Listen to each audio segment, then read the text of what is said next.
¿Qué tal, queridos estudiantes? Bienvenidos a una nueva clase, ahora con el tema del método comparado que es utilizado por la corriente del estructural funcionalismo. Se trata básicamente de analizar la estructura y funciones dentro de sistemas diferentes. Vamos a ver cómo opera este método. Este término de estructura social, que ya vimos un poco del concepto dentro del primer corte, cuando vimos los aspectos más teóricos, vamos a recordar que es un concepto aportado por el filósofo y sociólogo inglés Herbert Spencer, traído desde el mundo natural. Radcliffe Brown, por su parte, que es un teórico social que vemos en esta materia, utiliza este concepto pero ya dentro de la antropología como tal. El término estructura social, también recordando el primer corte donde vimos esta, esta doctrina social, viene desde una perspectiva orgánica.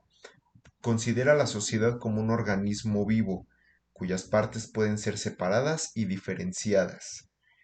Es decir, es una trama o un conjunto de posiciones y de interrelaciones mutuas. Recordemos que para los teóricos del estructural funcionalismo, la sociedad se podía equiparar a un organismo vivo, así eh, como un animal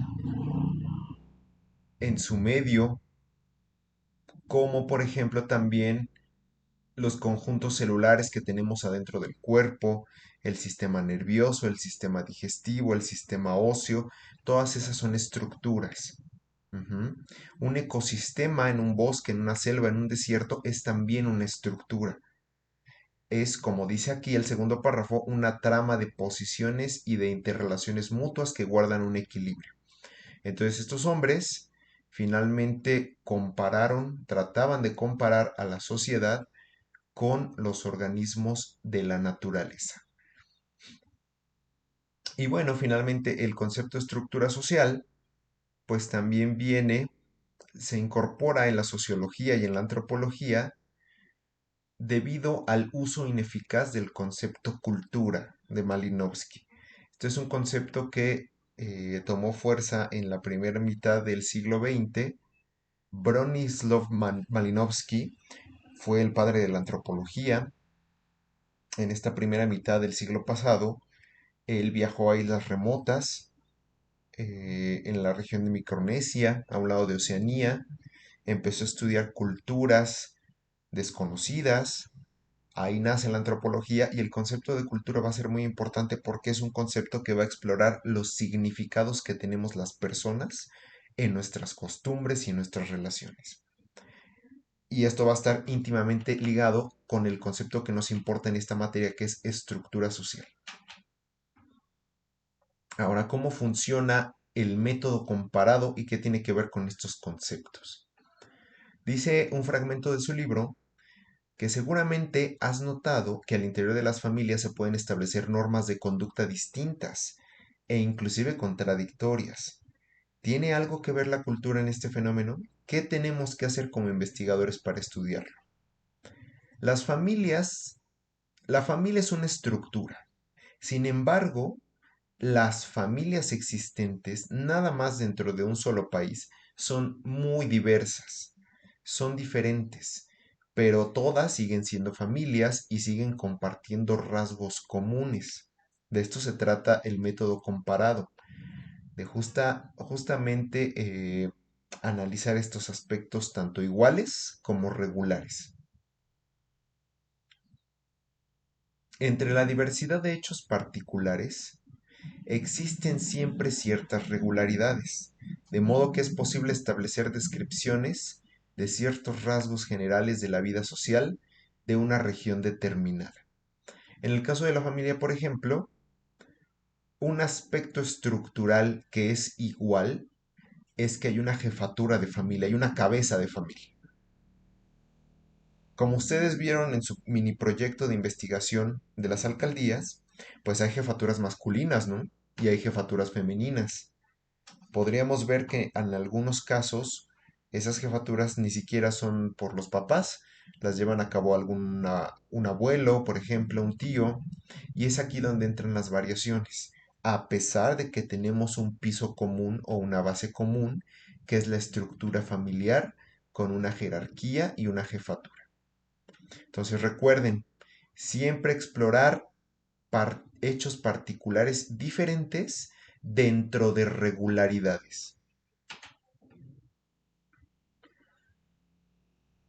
Comparar elementos diferentes dentro de sistemas similares.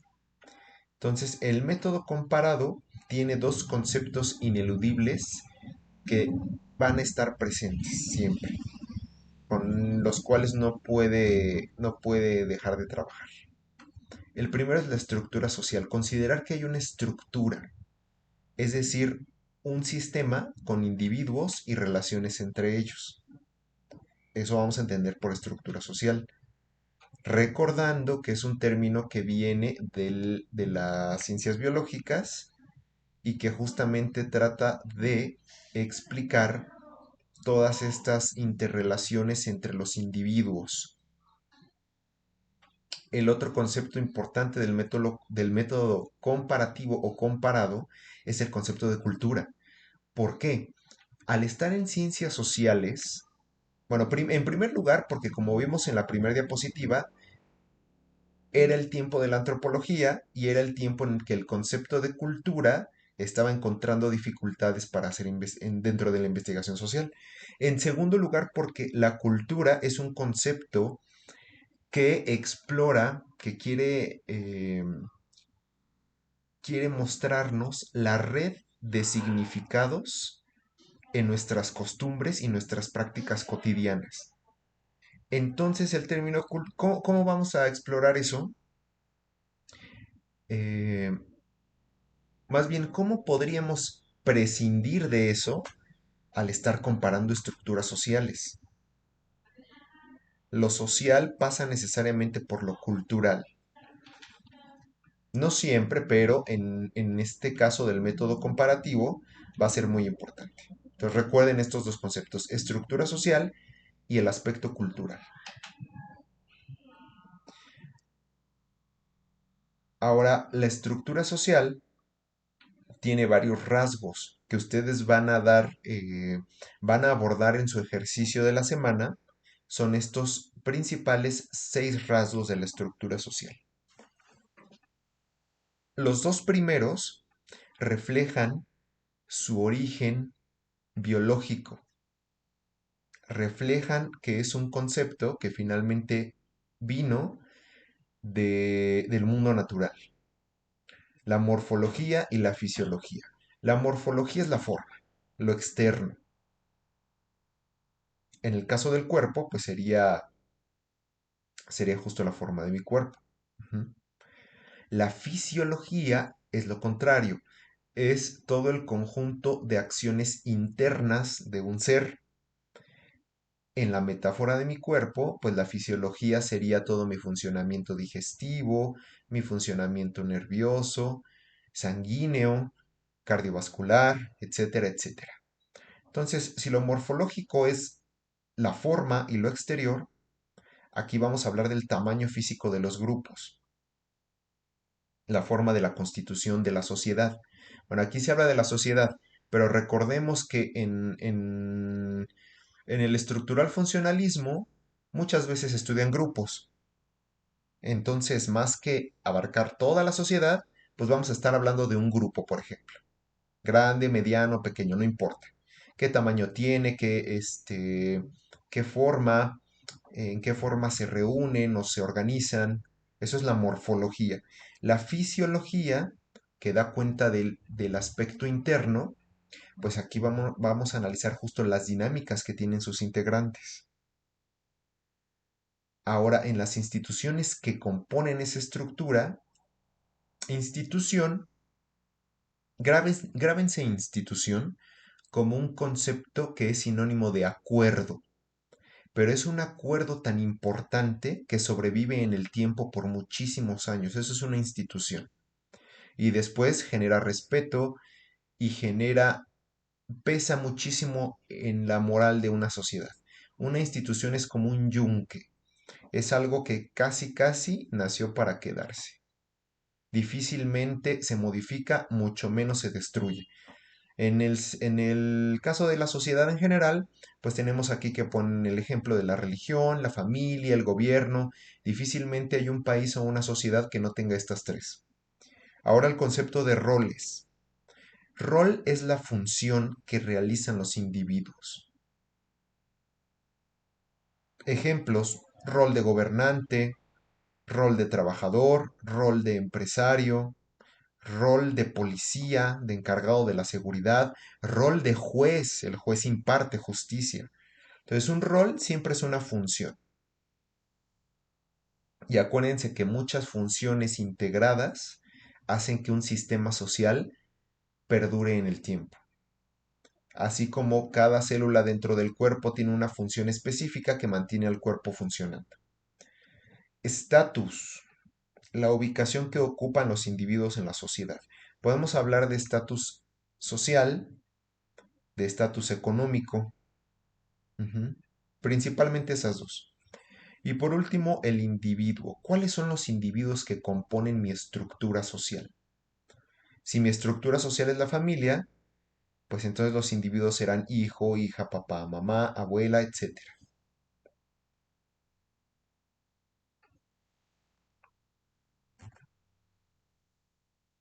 Ok, entonces en la estructura social vamos a tener siempre en cuenta dos conceptos fundamentales. Estructura, que es, digamos, como el aparato, el ordenamiento de los individuos que la componen.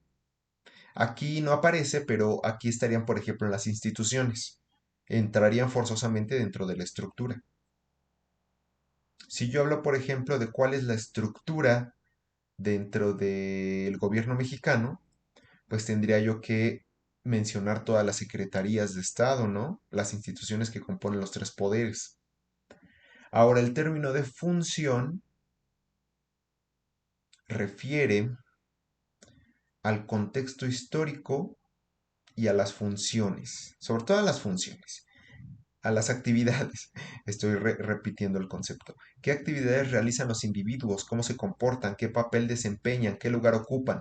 ¿Se acuerdan de estos conceptos anteriores ahorita? Morfología y fisiología son no son iguales, pero son parecidos.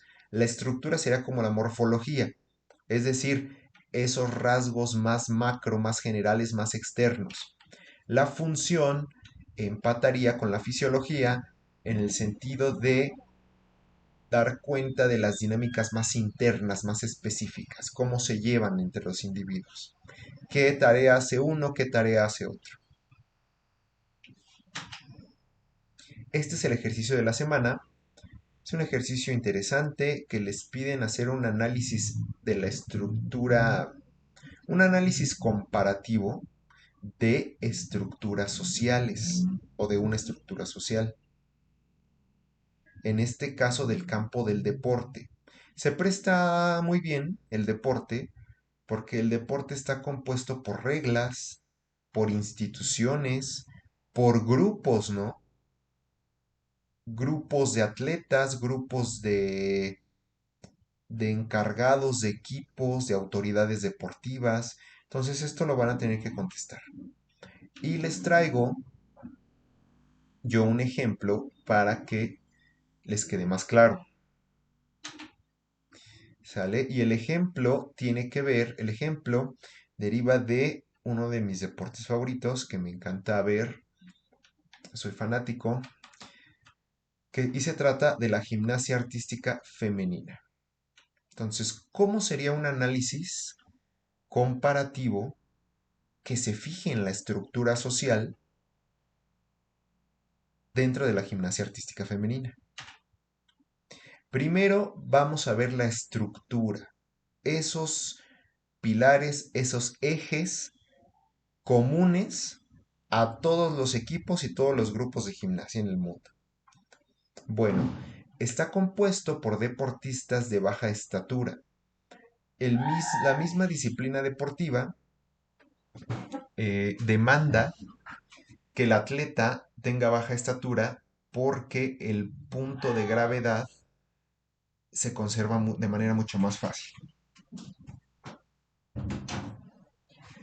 En este deporte se maneja mucho se tiene que conservar la gravedad y el equilibrio. Y una estatura baja siempre ayuda a eso.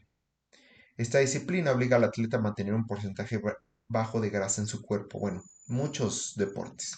Pero en este, subir un poco de peso ya perturba bastante las habilidades físicas. Se deben de competir en 4 aparatos que conservan un orden. Los atletas aspiran a 3 tipos de finales. Final por equipos, final all around individual, que es recorrer los 4 aparatos, y las finales por cada uno de los aparatos.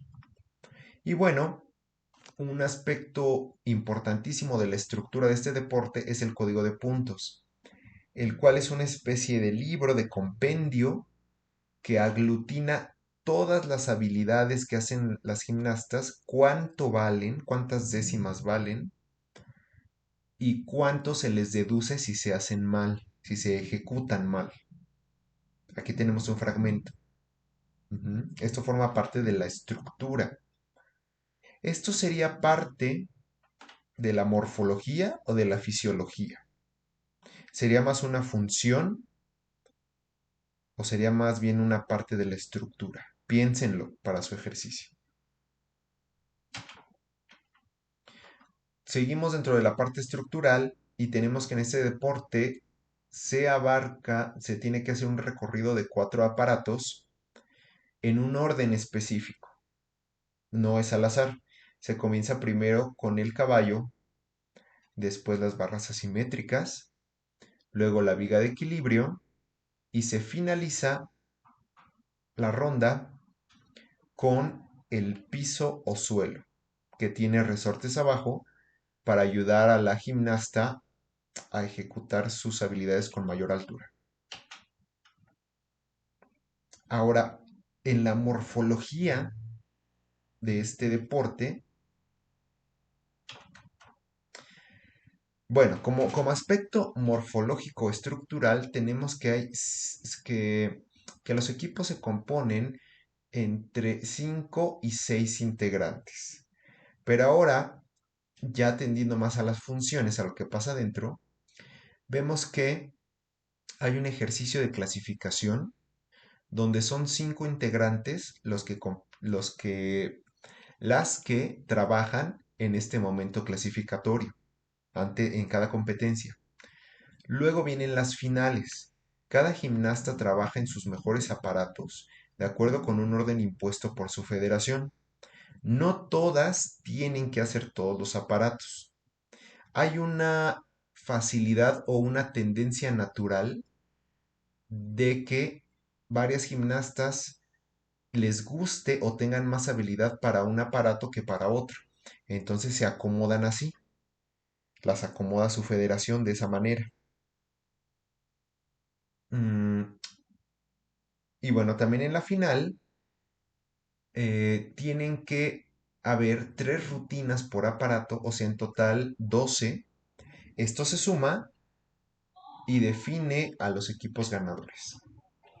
Estamos hablando de las funciones o de la fisiología, de cómo se relacionan los integrantes o los individuos, acuérdense.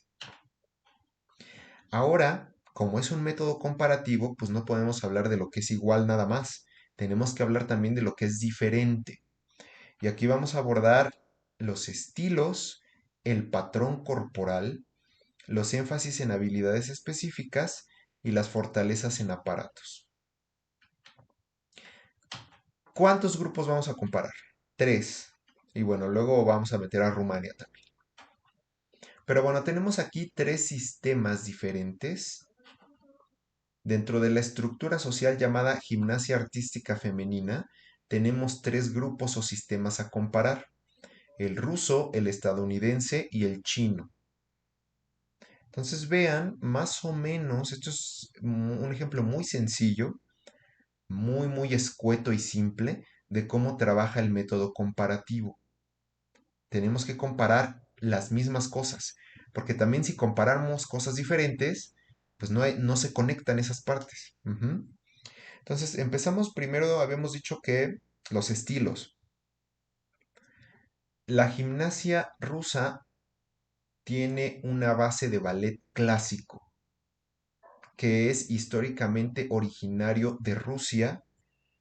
Por muchos años les ha atravesado muchas de sus actividades, no solo los deportes, sino el entretenimiento, el teatro, la danza. Esto se puede ver en la expresión corporal de las gimnastas, desde la posición en que colocan sus dedos, los dedos de las manos, hasta las puntas de los pies y cómo terminan cada uno de sus movimientos y sus coreografías. Ahí se aprecia muy bien el ballet clásico. Mientras tanto, en la escuela estadounidense no se da este tipo, digamos, de refinamiento corporal. Hay una influencia más de la actividad de las porristas. Eh, las y los porristas han sido muy importantes en la historia de Estados Unidos, en la historia deportiva. Entonces sus rutinas son compuestas con base en esta música y en estos movimientos coreográficos más, digamos, festivos, más informales, no tan sobrios como el ballet clásico. Y bueno, en cuanto a la escuela china, ella trata de preservar música y danza de tipo oriental. Muy rara vez utilizan música y coreografías más occidentales, más, por ejemplo, de música electrónica. Eso se ha visto ya hasta último tiempo. Em, bueno, en cuanto a la composición corporal, el patrón corporal, la escuela rusa mantiene a sus atletas delgadas sobre todo. eh, Son cuerpos muy espigados y sin embargo con cierta musculatura, porque les interesa combinar ligereza con fortaleza. En el lado estadounidense tenemos de manera muy distinta una promoción de una gran musculatura para tener mayor potencia. Y esto se relaciona con el énfasis en los elementos acrobáticos. Las acrobacias, que son las habilidades que vienen de rebote, necesitan mucha fuerza para ejecutarse. Entonces, qué mejor que tener una gran musculatura, como vemos aquí en la imagen de Simone Biles, para poder lograrlas. Por el contrario, la escuela rusa, al no procurar cuerpos tan musculosos y gruesos en sus atletas, tienen elementos de nivel medio de dificultad y se enfocan más en elementos de danza como son giros y saltos como splits. eh, y bueno, tienen otros nombres. Pero bueno, obviamente el ballet les proporciona esta habilidad también para hacer splits con bastante amplitud. Ahora, en el caso de la escuela china, no tenemos ni una ni otra. En todo caso, tendríamos un parecido más a procurar la ligereza corporal, pero sí, con menos músculo aún. Las atletas en su gran mayoría son aún más bajas del promedio, son muy pequeñas, usualmente se ven incluso con algunos años menor, de menor edad de lo que en verdad son.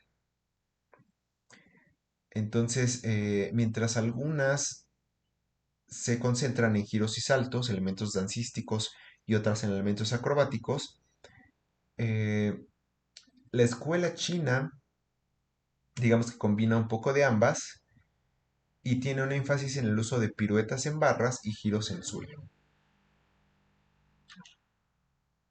¿Qué fortalezas tienen los cuatro principales países que les llaman en inglés los cuatro grandes? Son los que siempre ganan medallas en este deporte, en la rama femenil al menos. Y tenemos aquí cómo se han especializado cada uno.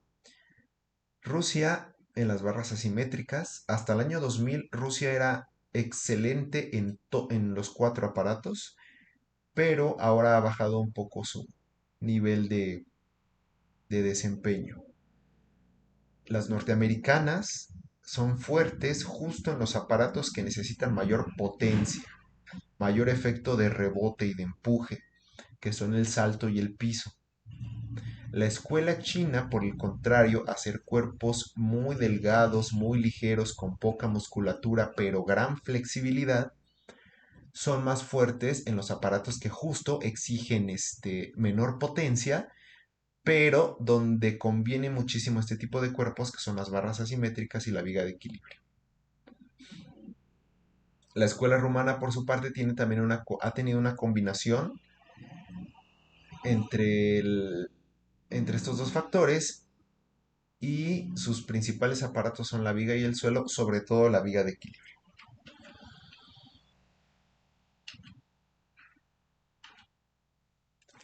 Bueno, entonces aquí está ya el ejemplo. En la actividad que les toca hacer ustedes, pueden elegir no solamente un deporte, sino cualquier disciplina que sea susceptible de competirse internacionalmente, que tienda a formar equipos, queda muy bien para este ejercicio. Seguramente los niños van a, van a irse con el fútbol. Entonces aquí les pido, para que no tengamos ejercicios tan repetidos, que tomen, no sé, así como yo lo hice, tres o cuatro naciones y que las comparen con estos elementos que vimos. Recuerden que esto es lo más importante. Los aspectos morfológico, que sería la estructura, el fisiológico, que sería la función, las instituciones que hay. Por ejemplo, yo aquí no lo mencioné, pero las instituciones dentro de la gimnasia, pues es la Federación Internacional de Gimnasia. Otra podría ser una agencia antidopaje. eh, mm, la, las federaciones nacionales, cada país tiene su Federación Nacional de Gimnasia aparte de la internacional, etcétera, etcétera, ¿no? Mencioné al último roles, status e individuos. Bueno, entonces esta es la actividad, jóvenes, y espero que les haya quedado claro. Nos vemos para la siguiente clase.